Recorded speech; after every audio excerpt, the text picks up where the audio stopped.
30 juin 2012, 52e anniversaire de l'accession à la souveraineté nationale et internationale de la République démocratique du Congo. Un événement passé sous silence, sans tambour ni trompette.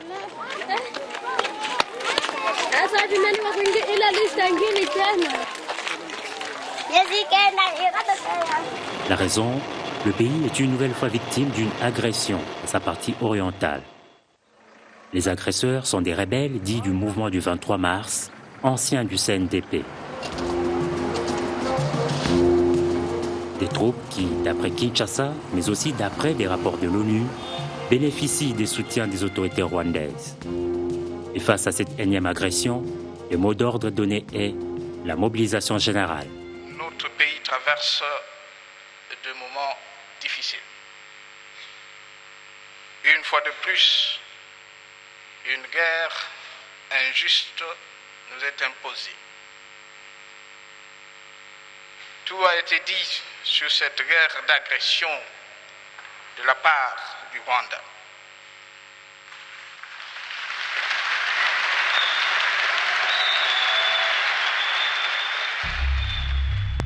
Sur le terrain des hostilités, les choses tournent mal pour l'armée régulière. La cité de Bunagana, à la frontière avec l'Ouganda, tombe entre les mains du M23. À Kinshasa, Joseph Kabila consulte.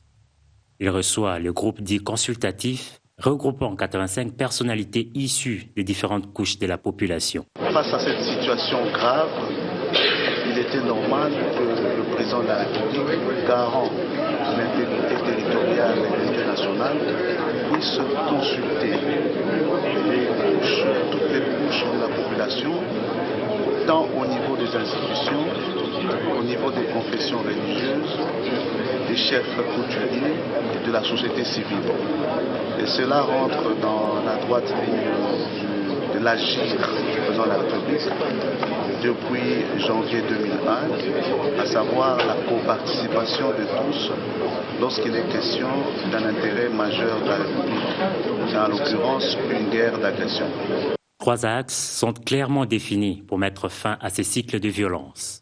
L'axe militaire, diplomatique et politique. Plus de temps à perdre donc. À l'interne, le chef de l'État poursuit avec les consultations.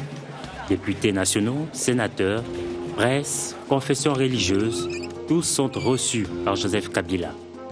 Le message est un et un seul, la mobilisation générale. Nous avons insisté auprès du président de la République que notre vision est que d'une part, sur le plan diplomatique, que le travail soit fait en tenant compte des préoccupations réelles des Congolais, mais surtout la solution politique, à la fois interne, mais aussi celle qui est en train de se négocier à Kampala, soit une solution qui implique l'opposition en tant qu'opposante, parce que nous avons des propositions et nous les avons toujours présentées. Je pense que réduire la problématique au M23 et au gouvernement serait une approche totalement réductrice qui ne prend pas en considération l'ensemble de la problématique. Il nous a exposé tous les problèmes de cette guerre. Il a donné quelques pistes de solutions.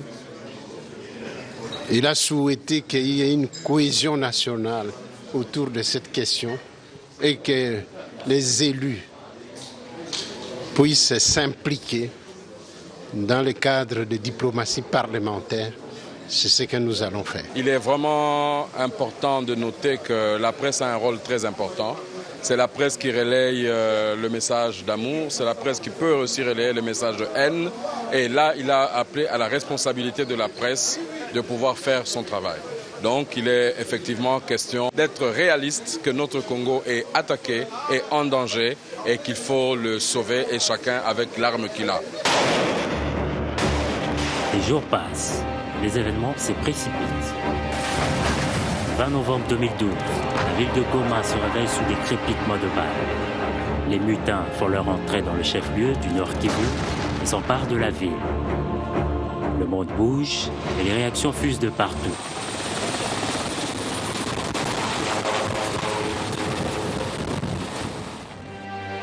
Pendant ces temps, à Kampala, en Ouganda, Yoweri Museveni, président en exercice de la conférence internationale sur la région des Grands Lacs, réussit à mettre autour d'une même table le Congolais Joseph Kabila et le Rwandais Paul Kagame. Rencontre sensible au moment où le Rwanda est accusé par Kinshasa et par les Nations Unies de soutenir le M23.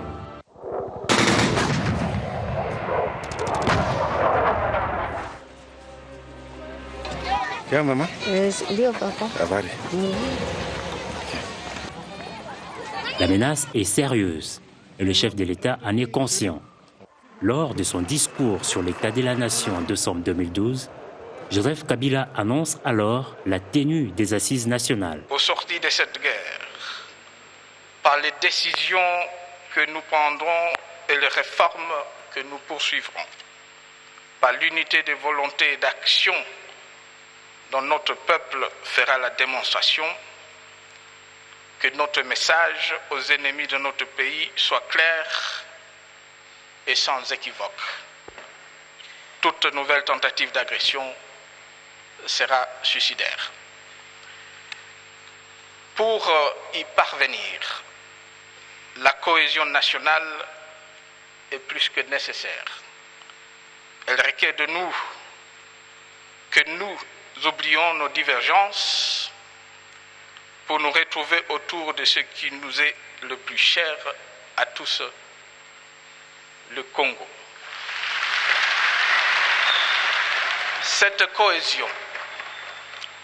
Cette cohésion, honorables députés et sénateurs, ne peut souffrir d'aucune conditionnalité. Elle se réalisera dans un cadre approprié et ouvert à toutes les forces politiques et sociales du pays. Une initiative sera prise incessamment à cet effet et les modalités de sa réalisation en seront précisées le moment venu.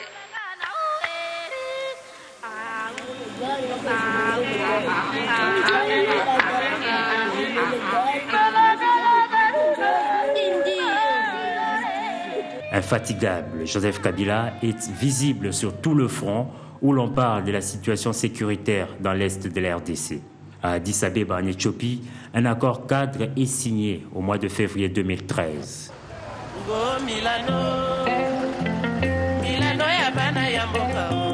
À Kinshasa, l'opinion publique n'attend plus que la convocation de concertation nationale. Acte 1.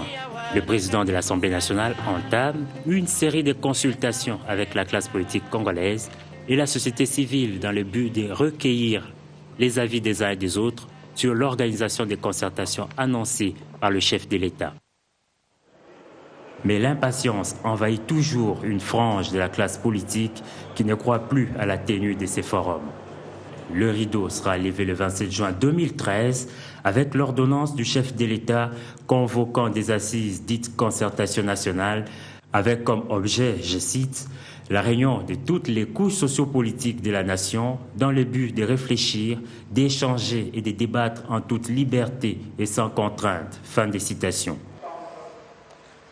Les débats lors de ces forums tourneront autour de 5 thématiques: gouvernance, démocratie et réformes institutionnelles, économie, secteur productif et finances publiques, désarmement, démobilisation et réintégration sociale et ou rapatriement de groupes armés, conflits communautaires, paix et réconciliation nationale, décentralisation et renforcement de l'autorité de l'État.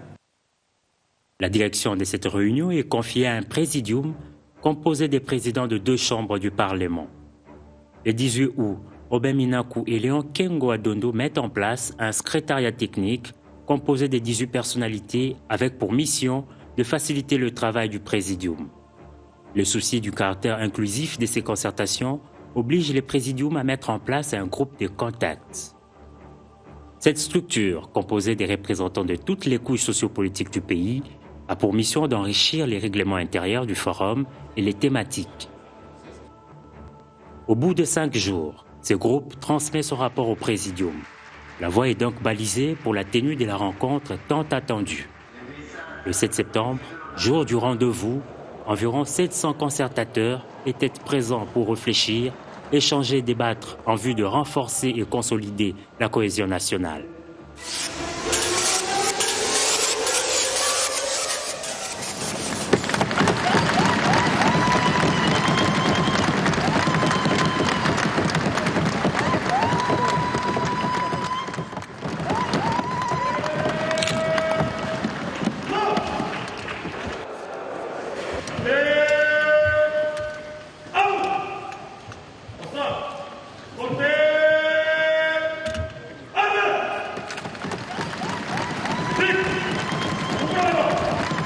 Soyez rassurés que je vous ai entendu et que je vous ai compris.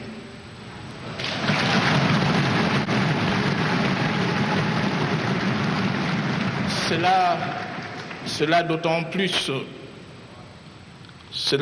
d'autant plus que vous me rejoignez dans l'appel à la conjugaison des efforts que j'avais lancé dans mon discours d'investiture le 20 décembre 2011. Dans les débats, du reste houleux, sont ressorties des vives altercations et même des étincelles. Mais le consensus et le sens élevé de patriotisme auquel les délégués ont fait montre ont suffi pour arriver à un atterrissage en douceur.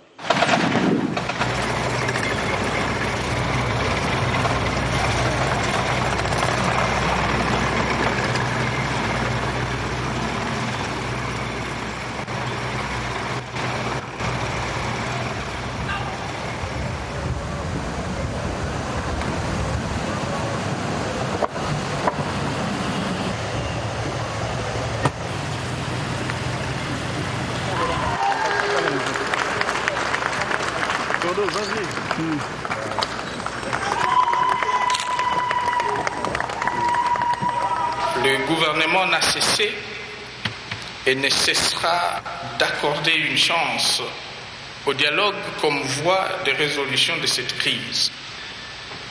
Il ne pourra cependant exposer plus longtemps la vie de nos compatriotes du Nord Kivu au bombardement aveugle et sévices de tout genre.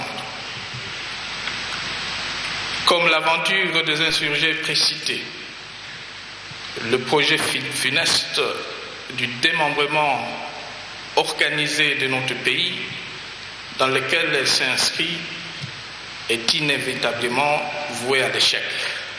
D'abord parce que notre peuple, qui est prêt à mourir pour défendre le territoire national, veille, mais aussi parce que la cause du Congo est juste et que la malédiction est le partage de ceux qui veulent en amputer une partie.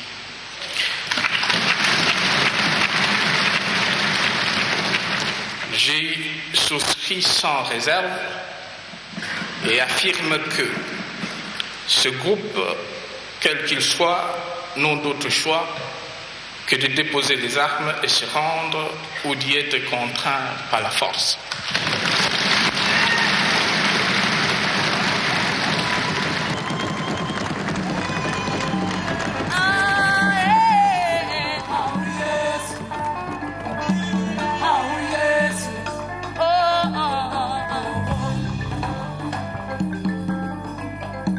Toi et moi, nous sommes